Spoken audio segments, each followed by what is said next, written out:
Hello and welcome to JK Civil Service. This is Rahil Ayub, Faculty of Physics. My task is to complete your syllabus of physics for central and state level exams. Guys, I know आप में से बहुत सारे students arts background से होंगे, कुछ students commerce background से होंगे, कुछ स्टूडेंट्स मेडिकल बैकग्राउंड से होंगे और कुछ स्टूडेंट्स इंजीनियरिंग बैकग्राउंड से। लेकिन मैं आपको इस अप्रोच के साथ फिज़िक्स पढ़ाऊंगा जैसे आपको कुछ भी इन्फॉर्मेशन नहीं हो फिज़िक्स के बारे में। आप सारा कुछ भूल जाइए जितनी भी इन्फॉर्मेशन आपको फ़िज़िक्स के बारे में है, क्योंकि मैं आपको फ़िज़िक्स बेसिक लेवल से पढ़ाऊंगा। हर कोई कंसेप्ट मैं चाहूँगा क्लियर करूँगा आपका फ़िज़िक्स में। चलिए हम स्टार्ट करते हैं फ़िज़िक्स का पहला लेक्चर। जैसे मैंने यहाँ पे लिखा है, Physics, natural science that involves study of matter and its motion। ठीक है, देखिए पहले हम समझेंगे नेचुरल साइंस है क्या। नेचुरल साइंस बोला जाता है फिजिक्स को भी, केमिस्ट्री को भी, zoology को भी, बॉटनी को भी। ठीक है, इन चारों को बोला जाता है नेचुरल साइंस। लेकिन जो फिजिक्स वाला नेचुरल साइंस है, इसमें हमें क्या पढ़ना है? इसमें हमें पढ़ना है मैटर एंड इट्स मोशन। पहले हम समझते हैं ये मैटर है क्या। जैसे मैंने यहाँ पे लिखा है, matter equals to mass plus volume. ठीक है, मैटर के पास दो चीज़ें होनी चाहिए। जैसे हम इसको डिफाइन करते हैं, matter anything having mass and volume. अगर कोई चीज़, अगर उसके पास दो चीज़ें हो, मैस प्लस वॉल्यूम, तभी मैं उस चीज़ को मैटर बोलूँगा। ठीक है, अगर मेरे पास, देखिए अगर हम माउंटेन की एग्जांपल लेंगे, माउंटेन के पास इतना सारा मैस है। ठीक है, क्या माउंटेन को मैं मैटर बोल सकता हूँ? हाँ बोल सकता हूँ। क्यों? क्योंकि इसके पास दोनों चीज़ें हैं, मैस भी है, वॉल्यूम भी है। ठीक है, इतना सारा मैस है माउंटेन के पास, इतनी जगह ली है माउंटेन ने, तो माउंटेन को मैं मैटर बोल सकता हूँ। ठीक है, क्या मैं डस्ट पार्टिकल को मैटर बोल सकता हूँ? हाँ बोल सकता हूँ। क्यों? क्योंकि डस्ट पार्टिकल के पास मैस भी है और वॉल्यूम भी है। नो डाउट मैस कम है एज़ कम्पेयर टू माउंटेन, और वॉल्यूम भी कम है एज़ कम्पेयर टू माउंटेन, लेकिन दोनों चीज़ें हैं इसके पास। इसीलिए अगर हम मैटर को डिफाइन करेंगे, मैटर के पास दो चीज़ें होती हैं, एक है मैस प्लस वॉल्यूम। ठीक है, आई होप ये आपको क्लियर हुआ होगा। फिर हम देखते हैं इस मैटर की मोशन क्या है। मोशन अगर हम देखें, अगर कोई बॉडी, कोई भी ऑब्जेक्ट, कोई भी पार्टिकल चेंज कर रहा है, अपनी पोजीशन चेंज कर रहा है विद रिस्पेक्ट टू टाइम, तो उसको मैं बोलूँगा वो मोशन में है। ठीक है, यहाँ पे हमें पढ़नी है मैटर और जो मैटर की मोशन है। ठीक है, फिजिक्स में हमें ये दोनों चीज़ें पढ़नी है। वो मोशन क्यों आ जाती है, उसमें कैसे आ जाती है, वो हमें फिजिक्स में पढ़ना होता है। देखिए यहाँ पे लिखा है मैंने, main goal of physics is to understand how universe behaves. ठीक है, यूनिवर्स कैसे बिहेव करता है, यही गोल होता है फिजिक्स का। ठीक है, फिजिक्स पढ़ने का यही गोल होता है, ताकि हम अंडरस्टैंड करें जो यूनिवर्स है वो कैसे बिहेव करता है। ठीक है, आई होप दिस इज़ क्लियर। ये कुछ बातें, ये कुछ थ्योरेटिकल बातें यहाँ पे मैंने लिखी है। ठीक है, इसमें ये आपको समझनी है। यहाँ पे मैंने लिखा है, जैसे मैंने यहाँ पे लिखा है, father of physics. Father of physics किसको बोला जाता है? Isaac Newton, Albert Einstein, Galileo Galilei. ठीक है, इन तीनों को बोला जाता है फादर ऑफ फिजिक्स। लेकिन अगर आपको एग्जाम में आएगा who is father of modern physics, तब आपको लिखना है अल्बर्ट आइंस्टाइन का नाम। ठीक है, मॉडर्न फिजिक्स का फादर इसी को बोला जाता है। फादर ऑफ फिजिक्स में तीनों ये आते हैं, लेकिन मॉडर्न फिजिक्स का फादर यही आता है। अगर हम यहाँ पे फिजिक्स का देखिए, यहाँ पे मैंने लिखा है, यहाँ पे मैंने लिखा है physics comes from Greek word which means fuses. ये है फ्यूजिस मीनिंग नेचर, ये है ग्रीक वर्ड से आया है। ठीक है, तो इसको बोला जाता है फ्यूजिस, इसका मीनिंग है नेचर। आई होप ये क्लियर हुआ होगा आपको। चलिए हम आगे बढ़ते हैं। यहाँ पे मैंने लिखा है, देखो फिजिक्स पढ़ने से पहले, फिजिक्स को जानने से पहले हमें कुछ बेसिक बातें जानना बहुत ही ज़रूरी है। देखिए यहाँ पे मैंने लिखा है फिजिकल क्वांटिटी। फिजिकल क्वांटिटी हम किसको बोलेंगे? फिजिकल क्वांटिटी को हम किसको बोलेंगे? देखिए फिजिकल क्वांटिटी हम उसी को बोलते हैं, अगर मैं आपको इसकी डेफिनेशन बताऊँ, ये फिजिकल क्वांटिटी की definition, physical quantity is that quantity which can be measured, जिसको हम मेजर कर सकते हैं, और जिसकी मदद से हम फिज़िक्स के लॉज डिस्क्राइब करते हैं, जिसकी मदद से हम फिज़िक्स के लॉज एक्सप्लेन करते हैं। ठीक है, ये समझना है इस बात को। फिजिकल क्वांटिटी वो क्वांटिटी है जो हम मेजर कर सकते हैं और जिसकी वजह से हम फिजिक्स के लॉज को डिस्क्राइब करते हैं, उसको बोला जाता है फिजिकल क्वांटिटी। देखिए हम फिजिकल क्वांटिटी को कैसे पहचानेंगे। देखिए क्या फिजिकल क्वांटिटी के पास होता है मैग्नीट्यूड। आगे आपको समझ में आएगा फिजिकल क्वांटिटी है क्या, पहले आपको बस इसकी लिटरल मीनिंग समझनी है। फिजिकल क्वांटिटी के पास एक तो मैग्नीट्यूड होगा, दूसरा तो यूनिट होगा। देखिए क्या मैं वज़न को मैं फिजिकल क्वांटिटी बोल सकता हूँ? हाँ बोल सकता हूँ। क्यों? क्योंकि मैस को हम मेजर कर सकते हैं। देखिए कभी मैस होता है 1 kg, 2 kg, 3 kg। ये 1 kg, 2 kg, 3 kg, 4 kg, ठीक है। ये क्या है इसका मतलब, ये है मेजरमेंट एक, ठीक है। हम मैस को मेजर कर सकते हैं, हम लेंथ को मेजर कर सकते हैं, ठीक है। तो इसको बोला जाता है फिजिकल क्वांटिटी, जिसको हम मेजर कर सकते हैं, ठीक है। मैस की वजह से हम फिजिक्स के लॉज को डिस्क्राइब करते हैं, एक्सप्लेन करते हैं। यहाँ पे आपको सब हम कैसे पहचान सकते हैं फिजिकल क्वांटिटी है क्या। देखिए मैं यहाँ पे लिखता हूँ 10 kg, 10 kg। यहाँ पे मैं यहाँ पे बनाता हूँ, मैंने लिखा यहाँ पे 10 kg, 10 kg। यहाँ पे मैंने लिखा 2 मीटर। देखिए ये 10 क्या है, 10 है मैग्नीट्यूड, ये 2 क्या है। No doubt this whole thing is mass, this whole thing is length, ठीक है। जो मैंने 10 kg लिखा ये क्या है, ये है मैस। क्या मैं मैस को फिजिकल क्वांटिटी बोल सकता हूँ? हाँ बोल सकता हूँ। क्यों? क्योंकि मैस के पास मैग्नीट्यूड है। मैग्नीट्यूड कितना है? 10। क्या ये लेंथ के पास, ये सारी मैंने यहाँ पे लेंथ लिखी है, 2 मीटर मीन्स लेंथ। ये 2 क्या है यहाँ पे? Magnitude of length. ये kg क्या है यहाँ पे? kg है यूनिट ऑफ मैस, ठीक है। ये मीटर क्या है यहाँ पे? ये है यूनिट ऑफ लेंथ, ठीक है। इन दोनों को मैं बोल सकता हूँ यह है फिजिकल क्वांटिटी। फिजिकल क्वांटिटी में है मैग्नीट्यूड भी है, एक होता है इसके पास मैग्नीट्यूड और एक होता है यूनिट। मैं लिखता हूँ 5 सेकेंड्स। नंबर को बोला जाता है यहाँ पे मैग्नीट्यूड, ये मैंने यहाँ पे बनाया। और जो मैंने यहाँ पे सेकंड लिखा 5 सेकंड, सेकंड को हम रिप्रेजेंट करते हैं स्मॉल s से। देखिए इसको बोला जाता है यूनिट। अगर हम कभी लिखेंगे, अगर मैं यहाँ पे लिखता हूँ 5 मीटर पर सेकेंड, चलिए ये मैं मानता हूँ 5 मीटर पर सेकेंड है वेलोसिटी। क्या मैं वेलोसिटी को फिजिकल क्वांटिटी बोल सकता हूँ? हाँ बोल सकता हूँ। क्यों? क्योंकि इसके पास नंबर भी है और इसके पास यूनिट्स भी है। यूनिट्स क्या है? मीटर पर सेकेंड, मतलब m पर सेकेंड। कोई भी चीज़, कोई भी फिजिकल क्वांटिटी होगी उसके पास ज़रूर होगा मैग्नीट्यूड भी, उसके पास मैग्नीट्यूड भी होगा, उसके पास यूनिट भी होगा। This is very very important to know, ठीक है। यहाँ पे मैंने लिखा मैस 10 kg। अगर मैं 5 ग्राम लिखूँ, 5 ग्राम, 5 क्या है? मैग्नीट्यूड, ग्राम क्या है यहाँ पे? यूनिट, ठीक है। ये दोनों है किसके यूनिट्स? ये किसका है? 5 ग्राम मीन्स ये है मैस। यहाँ पे मैं मैस की बात करूँ। अगर मैं 5 मीटर की बात करूँ, यहाँ पे 5 क्या है? 5 है मैग्नीट्यूड और यहाँ पे ये क्या है? मीटर क्या है? Metre means unit of length. I hope this is clear, this is very very important. वैसे ही टाइम, अगर मैं यहाँ पे टाइम की बात करूँ, टाइम मैं लिखूँ 4 मिनट्स। 4 क्या है? 4 है मैग्नीट्यूड और मिनट्स क्या है यहाँ पे? यूनिट। आई होप ये क्लियर हुआ होगा। जैसे density mass per unit volume, ठीक है। मैं लिखूँगा 5 kg पर मीटर क्यूब। यहाँ पे मैं लिखूँगा 5, डेंसिटी की बात कर रहा हूँ अभी, डेंसिटी की बात कर रहा हूँ मैं। ये 5 kg पर मीटर क्यूब। देखिए ये नंबर क्या आ गया? Number means magnitude. ये सारा यहाँ पे क्या आ गया? ये है यूनिट। ऐसे ही मैंने लिखा है फिजिकल क्वांटिटी में एक होता है मैग्नीट्यूड, एक होता है यूनिट। ये जानना बहुत ही इंपॉर्टेंट है। तो फिर कौन सी चीज़ें फिजिकल क्वांटिटी नहीं होती है? देखिए मैंने यहाँ पे लिखा है then what is sorrow, anger and happiness. क्या आपने किसी को बोला आपके पास कितना सॉरो है, आपके पास कितना एंगर है, गुस्सा कितना है आपको, हैप्पीनेस कितनी है आपको?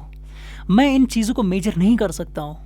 मैं इन चीज़ों का, इसका मतलब है इनको मैं फिजिकल क्वांटिटीज़ नहीं बोल सकता हूँ। मैं उन्हीं को फिजिकल क्वांटिटीज़ बोल सकता हूँ जिनको मैं मेजर कर सकता हूँ और जो मुझे फिजिक्स के लॉज को डिफाइन करने में मदद करते हैं, उनको मैं बोलता हूँ फिजिकल क्वांटिटी। ठीक है, आई होप ये आपको समझ में आया होगा। It's very very important. तो यहाँ पे है फिजिकल क्वांटिटी कितनी टाइप्स की होती है, फिजिकल क्वांटिटी कितने टाइप्स की होती है। ठीक है, on the base of directional properties. देखिए ये बहुत ही इंपॉर्टेंट है, चलिए हम पढ़ते हैं। यहाँ पे मैंने लिखा है फिजिकल क्वांटिटीज़ को हम दो टाइप्स में डिवाइड करते हैं, एक होता है स्केलर क्वांटिटी, दूसरा होता है वेक्टर क्वांटिटी। स्केलर क्वांटिटी में सिर्फ मैग्नीट्यूड होता है, वेक्टर क्वांटिटी में बोथ मैग्नीट्यूड एंड डायरेक्शंस होता है। ठीक है, scalar quantity having magnitude only and vector quantity having both magnitude and direction. अगर मैं स्केलर क्वांटिटी की यहाँ पे बात करूँ, मास को मैं बोलता हूँ मैं स्केलर क्वांटिटी है। लेंथ, अगर मैं डिस्टेंस की बात करूँ, स्केलर क्वांटिटी है। स्पीड क्या है, scalar quantity. Why these are called scalar quantities? Because it contains, mass contains only magnitude. देखिए क्या मैं आपको बोल रहा हूँ, मास,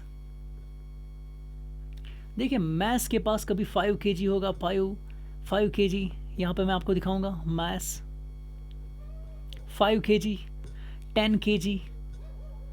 मैं आपको बोलता हूँ आपके पास अगर चॉकलेट्स या ऑरेंज है आपके पास, तो मैं आपको कितना है, कितने मतलब इसमें मास कितना है आप बताओगे, 10 kg है, आप बताओगे 20 kg। यहाँ पे आप सिर्फ मैग्नीट्यूड की बात करोगे, यहाँ पे आप डायरेक्शन की बात नहीं, आप ये नहीं बताओगे जो मेरे ऑरेंज का मास है वो साउथ डायरेक्शन में है, जो मेरे चॉकलेट्स का मास है वो नॉर्थ डायरेक्शन में। यहाँ पे हम डायरेक्शन को डिफाइन नहीं कर सकते हैं, यहाँ पे हम डायरेक्शन की बात नहीं कर सकते हैं। तो इन चीज़ों को, जहाँ पे सिर्फ मैग्नीट्यूड की बात होगी, तो उन क्वांटिटीज़ को मैं, उन फिजिकल क्वांटिटीज़ को मैं बोलता हूँ ये स्केलर क्वांटिटी है। आई होप ये आपको क्लियर हुआ होगा। वैसे ही लेंथ, अगर मैं डिस्टेंस की बात करूँगा, ठीक है, यह है मेरा इनिशियल पॉइंट, यह है मेरा फाइनल पॉइंट। मैं यहाँ से यहाँ तक गया ऐसे ही। जब मैं इनिशियल पॉइंट ए पॉइंट से स्टार्ट हुआ था, यहाँ पे पहले मेरी डायरेक्शन थी ये, ठीक है, फिर इस पॉइंट पे मेरी डायरेक्शन आ गई ये, फिर इस पॉइंट पे मेरी डायरेक्शन आ गई ये, फिर ये, फिर ये। देखिए यहाँ से ए पॉइंट से बी पॉइंट तक, ए पॉइंट से बी पॉइंट तक मेरी कितनी डायरेक्शन चेंज हो गई। कोई पर्टिकुलर डायरेक्शन मैंने यहाँ पे नहीं रखी, ठीक है। जब मैं ए से निकला था बी तक, मुझे हर इस, अगर मैं ऐसे मूव हो गया इन कर्व्स में, हर कर्व्स के हर पॉइंट पे मेरी डायरेक्शन चेंज हो गई। मतलब यहाँ पे मुझे कोई पर्टिकुलर डायरेक्शन नहीं रही। तो यहाँ पे मैं डिस्टेंस पे मैं सिर्फ मैग्नीट्यूड की बात करूँगा। अगर मैं ए से बी पॉइंट तक चला 5 मीटर, 5 मीटर, तो यहाँ मैं बोलूँगा मैं 5 मीटर आया। क्या आप बोल सकते हो आप किस डायरेक्शन में थे? आप यहाँ पे किसी पर्टिकुलर डायरेक्शन को डिफाइन नहीं कर सकते हो। तो इसीलिए मैंने यहाँ पे लिखा है, scalar quantities has only magnitude. Scalar quantity कौन कौन सी फिजिकल क्वांटिटी है जो स्केलर क्वांटिटी है? देखिए क्या है, एक है मास, लेंथ में है यहाँ पे डिस्टेंस, और स्पीड। जब हम स्पीड को पढ़ते हैं, स्पीड को हम मानते हैं ये स्केलर क्वांटिटी है। Why? It has only magnitude, ठीक है। तो यहाँ पे मैंने लिखा है वेक्टर क्वांटिटी क्या है? वेक्टर क्वांटिटी है जिसमें मैग्नीट्यूड भी होगा और डायरेक्शन भी होगी, ठीक है। हम बोलते हैं डिस्प्लेसमेंट। अगर मैं ए से बी तक चला, अब मैं स्ट्रेट लाइन में गया, मतलब शॉर्टेस्ट पाथ मैंने यहाँ से अटेन की। ए से बी तक जाने का शॉर्टेस्ट पाथ यही है। अगर मैं ए से बी तक ऐसे जाऊँगा, यह लॉन्गेस्ट पाथ। लेकिन यहाँ पे मैं अगर आपको दिखा, ए से बी तक जब मैं चला तो यहाँ पे मैंने शॉर्टेस्ट पाथ अटेन की, ठीक है। इसको मैं, देखिए यहाँ से यहाँ तक कोई नंबर होगा, लेट सपोज 5 मीटर्स है ए से बी तक, और ए से बी तक क्या मुझे पर्टिकुलर डायरेक्शन रह गई? हाँ, यहाँ पे तो एक ही डायरेक्शन मुझे आ गई। इसको बोला जाता है vector quantity. Why? Because it has both magnitude and direction. Magnitude कितना है? यहाँ पे मैग्नीट्यूड है 5 मीटर, कभी 2 मीटर ही होगा लेकिन मैग्नीट्यूड है। यहाँ पे डायरेक्शन होगी कोई पर्टिकुलर डायरेक्शन। तो जिस क्वांटिटी के पास, जिस फिजिकल क्वांटिटी के पास डायरेक्शन भी होगी, मैग्नीट्यूड भी होगा, उसको मैं बोलूँगा ये वेक्टर क्वांटिटी है। I hope it is clear. वैसे ही वेलोसिटी, देखिए अब हम वेलोसिटी कैसे पता चलेगा कि ये वेक्टर क्वांटिटी है स्केलर क्वांटिटी? लेकिन मुझे वेलोसिटी की फार्मूला याद होनी चाहिए। जब मैं वेलोसिटी को डिफाइन करता हूँ, velocity equals to displacement upon time. Displacement upon time. देखिए डिस्प्लेसमेंट खुद क्या है? डिस्प्लेसमेंट खुद है वेक्टर क्वांटिटी। जब इक्वल टू के राइट साइड में आ गया डिस्प्लेसमेंट वेक्टर क्वांटिटी, तो वेलोसिटी अपने आप वेक्टर क्वांटिटी बन जाएगी। I hope this is clear. This is very very important to know. यहाँ पे मैं अगर स्पीड की बात करूँ, आपको कैसे पता चलेगा स्पीड कौन सी क्वांटिटी है? हम स्पीड की फार्मूला याद करेंगे, that is speed equals to distance upon time, distance upon time, distance upon time. हमको देखना है यहाँ पे डिस्टेंस क्या है, डिस्टेंस है स्केलर क्वांटिटी, तो ऑटोमेटिकली स्पीड भी बन जाएगी scalar quantity. I hope this, ये है मतलब तरीका जानने का, मतलब कैसे मैं फिजिकल क्वांटिटीज़ को पहचानूंगा, ये स्केलर क्वांटिटी है या वेक्टर क्वांटिटी। देखिए अगर मैं यहाँ पे मैंने और एक एग्जांपल नहीं रखी है, वर्क डन। अगर मैं वर्क डन की बात कर रहा हूँ, यहाँ पे वर्क डन, अगर आपको एग्जाम में आएगा इस वर्क डन स्केलर क्वांटिटी और वेक्टर क्वांटिटी, तो आप क्या लिखोगे? देखिए आपको याद आना चाहिए। देखिए कहीं जगह फिजिक्स में, कहीं जगह लॉजिक भी लगता है। देखिए मैंने आपको क्या बताया, वेक्टर क्वांटिटी में दोनों चीज़ें होती हैं, मैग्नीट्यूड भी, डायरेक्शन भी। स्केलर क्वांटिटी में ओनली मैग्नीट्यूड। अगर आप किसी जगह काम कर रहे हो, क्या आपको वो, अगर आप बॉस, अगर आपके कंपनी में बॉस है, वो आपको बोल रहा है आपने किस डायरेक्शन में काम किया, वो आपको ये नहीं बोलेगा, वो आपको बताएगा कि आपने कितना काम किया। मतलब कितना काम मीन्स आपने, उसने आपका मैग्नीट्यूड पूछा, मतलब कितना आपने किया। ठीक है, लेट अस सपोज आपको कुछ बॉक्सेस रखने थे, एक रूम से दूसरे रूम में रखने थे आपको बॉक्सेस, वो आपको बताएगा कि आपने कितने बॉक्सेस रखे, उनका नंबर पूछेगा। वहाँ पे आपको ये नहीं बताएगा कि आपने किस डायरेक्शन में ये बॉक्सेस रखे, क्या रखे। ठीक है, तो यहाँ पे अगर मैं वर्क डन की बात करूँगा, या अगर कोई बंदा काम कर रहा है, हम उसको बताएंगे आपने कितना काम किया, हम उसको मैग्नीट्यूड पूछ रहे हैं, हम उसको ये नहीं बताएं आपने किस डायरेक्शन में काम किया। तो वर्क डन अपने आप बन गई कौन सी, स्केलर क्वांटिटी। ठीक है, जहाँ पे सिर्फ मैग्नीट्यूड की बात आ जाए तो उसको हम बोलेंगे ये स्केलर क्वांटिटी है। आई होप दिस इज़ क्लियर। लेकिन यहाँ पे ये इंपॉर्टेंट पॉइंट है जो मैंने यहाँ पे लिखा है, जो एग्ज़ाम में मोस्टली आता है, जॉब एग्ज़ाम्स में मोस्टली आता है, रिफ्रैक्टिव इंडेक्स। जब हम 10th का साइंस पढ़ते हैं तो वहाँ पे फिज़िक्स में हमें पढ़ना है रिफ्रैक्टिव इंडेक्स, और 11th में हमें पढ़ना है, 11th की फिज़िक्स में हमें पढ़ना है स्ट्रेन। यह है फिजिकल क्वांटिटी, ये भी है फिजिकल क्वांटिटी, लेकिन इनको बोला जाता है डायमेंशनलेस क्वांटिटीज़। मतलब इनमें कोई डायमेंशंस नहीं है, इनमें कोई डायमेंशंस नहीं है। देखिए जैसे मैं लिखता हूँ 5 मीटर, 5 मीटर, मीटर क्या है यहाँ पे, यूनिट, 5 क्या है यहाँ पे, मैग्नीट्यूड। रिफ्रैक्टिव इंडेक्स में मैग्नीट्यूड तो होता है, लेकिन इसमें यूनिट नहीं होता है। ठीक है, इसमें यूनिट नहीं होता है, तो इसको बोला जाता है यूनिटलेस क्वांटिटी, या यूनिटलेस नाम देंगे, या इसको बताएंगे हम डायमेंशनलेस क्वांटिटीज़। ठीक है, इसमें आता है रिफ्रैक्टिव इंडेक्स और स्ट्रेन। ये आपको डायरेक्ट याद रखना है। अगर मैं मैथ्स की बात करूँगा, क्या मैथ्स यूनिटलेस है? मैथ्स यूनिटलेस नहीं है। क्यों? मैं लिखता हूँ 5 ग्राम, मैं पीछे ज़रूर मेंशन करता हूँ कुछ। ठीक है, मैं यहाँ पे लिखता हूँ 2 डजन्स, 2 डजन्स। यहाँ पे डजन क्या आ गया, डजन यूनिट बन के आ गया। 2 क्या है, मैग्नीट्यूड।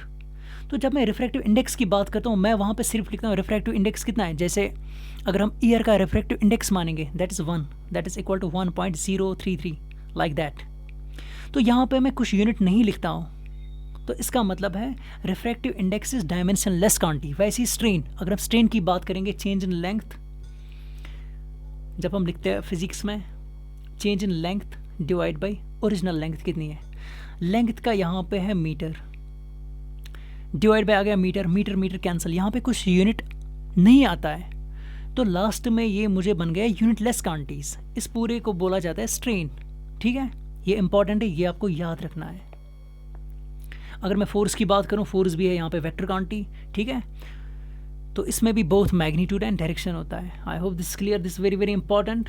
तो यहाँ पे हम बढ़ते हैं आगे। अभी हमें पढ़ना है, मेन चीज़ें पढ़नी है। ठीक है, आपको ये सारा लेक्चर समझ में आएगा जब ये हम एंड तक जाएंगे। ठीक है, कभी किसी बच्चे को कन्फ्यूजन रहता है, ठीक है, विद टाइम वो आपको क्लियर होगा। देखिए बेटा, यहाँ पे मैंने लिखा है एसआई यूनिट, एसआई यूनिट, इसको मैंने नाम दिया सिस्टम इंटरनेशनल। ठीक है, इसको बोला जाता है, मतलब अगर इसका हम एक्सपेंड करेंगे दैट इज सिस्टम इंटरनेशनल।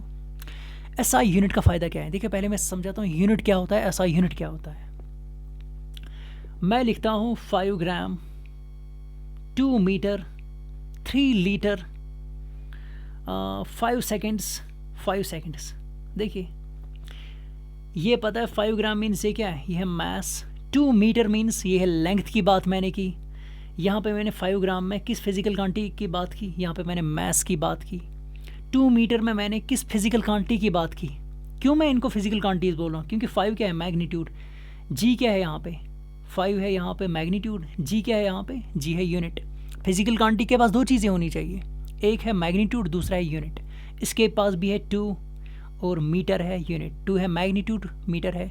यहाँ पे 3 क्या है मैग्नीट्यूड, एल क्या है 3 लीटर में, 3 है मैग्नीट्यूड एंड एल है यूनिट। 5 क्या है 5 है यहाँ पे मैग्नीट्यूड और ये है यहाँ पे यूनिट। देखिए ये पूरा 5 सेकेंड्स मीन्स टाइम की बात हो रही है, किस फिजिकल क्वांटिटी की बात हो रही है, टाइम की बात हो रही है। तो यहाँ पे देखिए यहाँ पे मैंने लिखा 5 ग्राम, ग्राम क्या है यहाँ पे यूनिट, मीटर है यहाँ पे यूनिट, लीटर है यहाँ पे यूनिट और सेकंड है यहाँ पे यूनिट्स। देखिए क्या अगर मैं अभी किसी पर्टिकुलर क्वांटिटी की बात करूँ, चलिए मैं मैथ्स की बात कर रहा हूँ। मैं मैथ्स को ज़्यादा इसलिए यहाँ पे ला रहा हूँ क्योंकि ये हर जगह अप्लाई होता है। किसी भी फिज़िकल, अगर मैं किसी भी पार्टिकल का मैथ्स ज़रूर होता है, उसमें मैथ्स ज़रूर प्रेजेंट होता है किसी भी बॉडी में, ठीक है। इसलिए मैं यहाँ पे मैथ्स की ज़्यादा जिक्र कर रहा हूँ। देखिए केजी क्या है, किलोग्राम मीन्स मैथ्स की बात हो रही है। ग्राम क्या है, ये भी तो मैथ्स की ही बात हो रही है।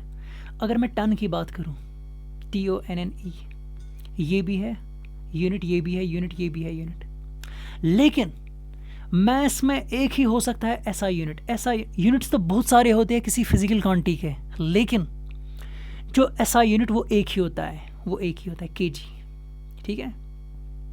यहाँ पर मैंने लिखा है जो किलोग्राम है that is the SI unit of mass. फिर ये ग्राम क्या है, gram is the unit of mass, ton is the unit of mass. लेकिन देखिए पाउंड भी है, पाउंड, अगर हम पाउंड की बात करेंगे, पाउंड भी है किस फिजिकल क्वांटिटी का यूनिट, ये है मास का यूनिट। लेकिन ऐसा यूनिट एक ही है that is kilogram. This is very very important to know. अभी हम दूसरी फिजिकल क्वांटिटी की बात करेंगे तब भी आपको क्लियर होगा ऐसा यूनिट क्या होता है। फिर मैं आपको समझाऊंगा ऐसा यूनिट हम क्यों रखते हैं, पहले हम समझेंगे। मैं लिखूंगा टाइम का, मैं लिखूंगा 5 आवर्स, मैं लिखूंगा 5 मिनट्स, मैं लिखूंगा 5 सेकेंड्स। किस फिजिकल क्वांटिटी की बात हो रही है, यहाँ पे टाइम की बात हो रही है। क्यों मैं इसको बोलूँगा फिजिकल क्वांटिटी, क्योंकि इसके पास मैग्नीट्यूड है, सबके पास मैग्नीट्यूड है 5. क्या सबके पास यूनिट भी है, हाँ। यहाँ पे पहले में यूनिट है आवर की, दूसरे में यूनिट है मिनट्स की और तीसरे में यूनिट है सेकंड की, ठीक है। इन तीनों यहाँ पे टाइम की बात हो रही है। लेकिन यहाँ पे जो ऐसा unit of time is that is second. यहाँ पे एक ही को रखा जाता है, हर किसी फिजिकल क्वांटिटी में एक ही ऐसा यूनिट होगा। बहुत सारे यूनिट्स हो सकते हैं, जैसे कुछ एग्जाम में आया था which one of the following, शायद यही क्वेश्चन आया था इसी के related, which one of the following is the unit of pressure. देखो प्रेशर की, अगर हम प्रेशर के यूनिट्स देखेंगे, एटमॉस्फेयर, यहाँ पे है एटमॉस्फेयर, एक सेकेंड सॉरी, हाँ, प्रेशर की बात हो रही है। देखिए प्रेशर में बहुत सारे, प्रेशर फिजिकल क्वांटिटी है फिजिकल क्वांटिटी, क्योंकि उसके पास मैग्नीट्यूड भी हो गया। अगर मैं लिखूँगा 5 एटमॉस्फेयर, 5 क्या है, 5 है यहाँ पे मैग्नीट्यूड, एटमॉस्फेयर क्या है यूनिट। तो वैसे ही प्रेशर के बहुत सारे यूनिट्स है, एक है एटमॉस्फेयर, पास्कल, mmHg और है टॉर भी है, बार भी है, ये बहुत सारे हैं प्रेशर के यूनिट्स, ठीक है। लेकिन ऐसा यूनिट एक ही होता है। चलिए हम यहाँ पे बढ़ते हैं बाकी फिजिकल क्वांटिटीज़ की तरफ। देखिए यहाँ पे मैंने लिखा है, अगर हम ऐसा यूनिट को एक्सपेंड करेंगे, अगर हम यहाँ पे ऐसा यूनिट को एक्सपेंड करेंगे दैट इज़, देखिए यहाँ पे मैंने लिखा है, अच्छी बात है, कम्युनिकेटेड एंड एक्सेप्टेड एवरीवेयर, ठीक है। जब हम इंटरनेशनल लेवल पे बात करेंगे, मतलब जो सबको एक्सेप्टेड है वो है ऐसा यूनिट, ठीक है। अगर मतलब जैसे मतलब इंग्लिश को बोला जाता है ऑफिशियल लैंग्वेज ऑफ वर्ल्ड, ठीक है। अगर हम वर्ल्ड मेजरमेंट की बात करेंगे, हम ऐसा यूनिट्स में बात करते हैं। हम वहाँ पे ये नहीं बोलेंगे मेरे पास 5 फीट है।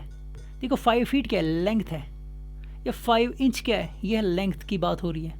लेकिन वहाँ पे मैं इंच और इंच और फीट्स की बात नहीं करूँगा, वहाँ पे मैं बात करूँगा मीटर्स में। Why metre, because metre is SI unit of length, ठीक है। वहाँ पे मैं मीटर की बात करूँगा। आई होप ये क्लियर हुआ होगा आपको। तो यहाँ पे मैंने लिखा है SI unit, according to the SI system there are 7 fundamental units. हम 7 फंडामेंटल यूनिट्स कौन कौन से हैं? एक है किलोग्राम, दूसरा है मीटर, तीसरा है second, kelvin, candela, ampere and मोल।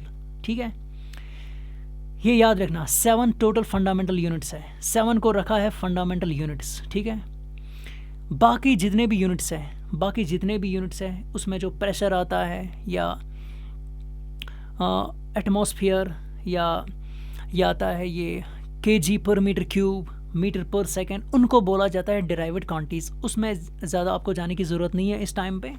तो यहाँ पे आपको बस याद रखनी है, कभी आपको आएगा which one of the following is not the fundamental quantity, 4 options दिए होंगे। ठीक है, आपको एक पहचानिए कौन फंडामेंटल क्वांटिटी नहीं है। ठीक है, वहाँ पे अभी आएगा वेलोसिटी या मीटर पर second.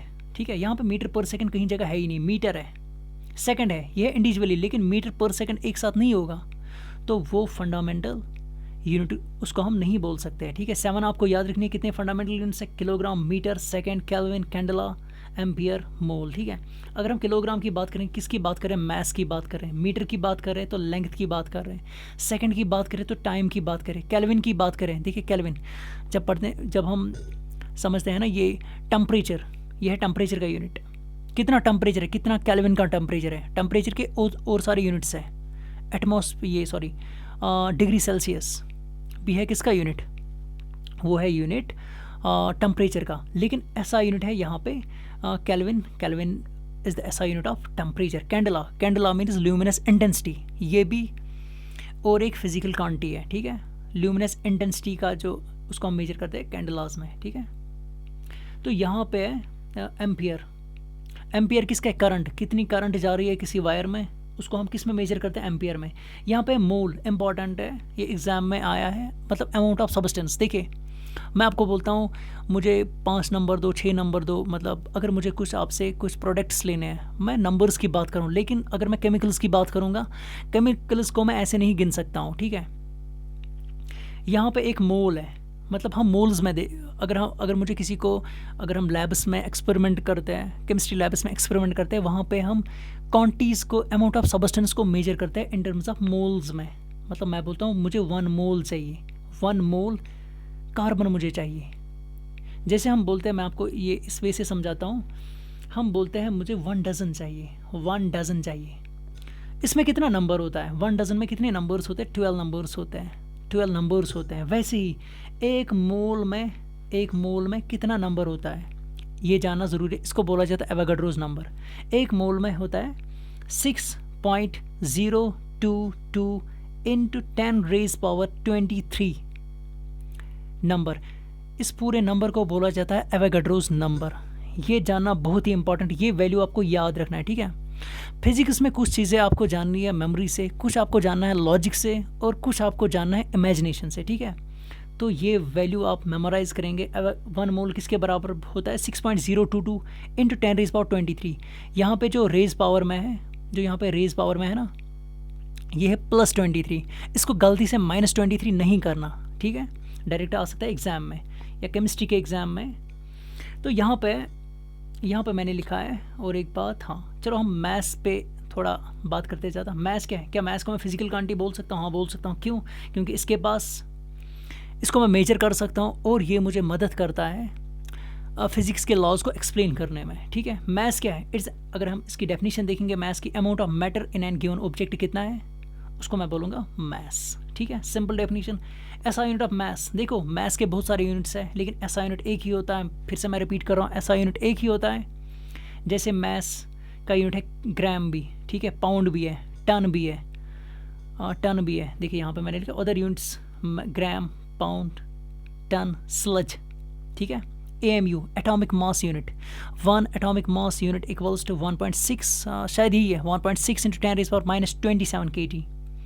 I don't know exact, फिर भी आप चेक कर लेना इसको। AMU मीन्स, AMU से अलीगढ़ मुस्लिम यूनिवर्सिटी जैसे आप, लेकिन ये वो वाला नहीं है, यहाँ पे एटॉमिक मास यूनिट। ठीक है, जैसे मैंने बताया अभी, हर किसी फिजिकल क्वांटिटी का एक ही ऐसा यूनिट होगा।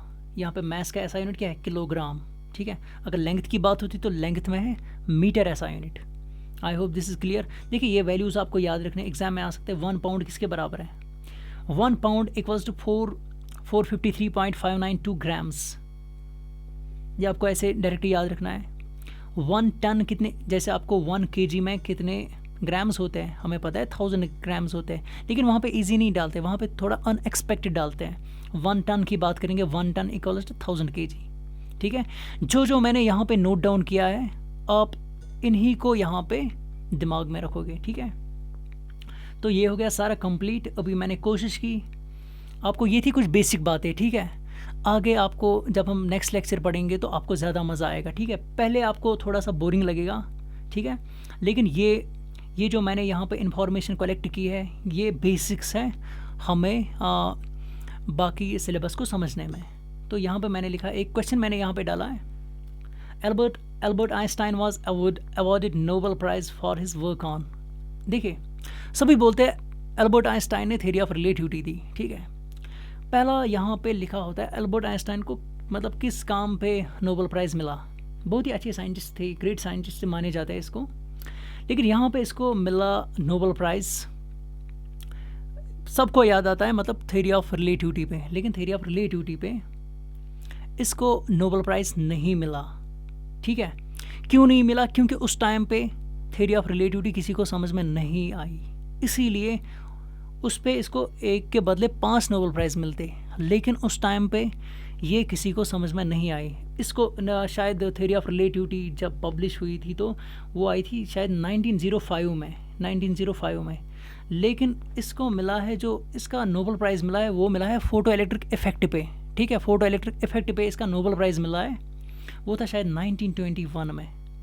1921 में आइंस्टाइन को मिला नोबेल प्राइज़ किस काम पे? फोटो इलेक्ट्रिक इफेक्ट पे। आई hope this is clear. Thank you guys.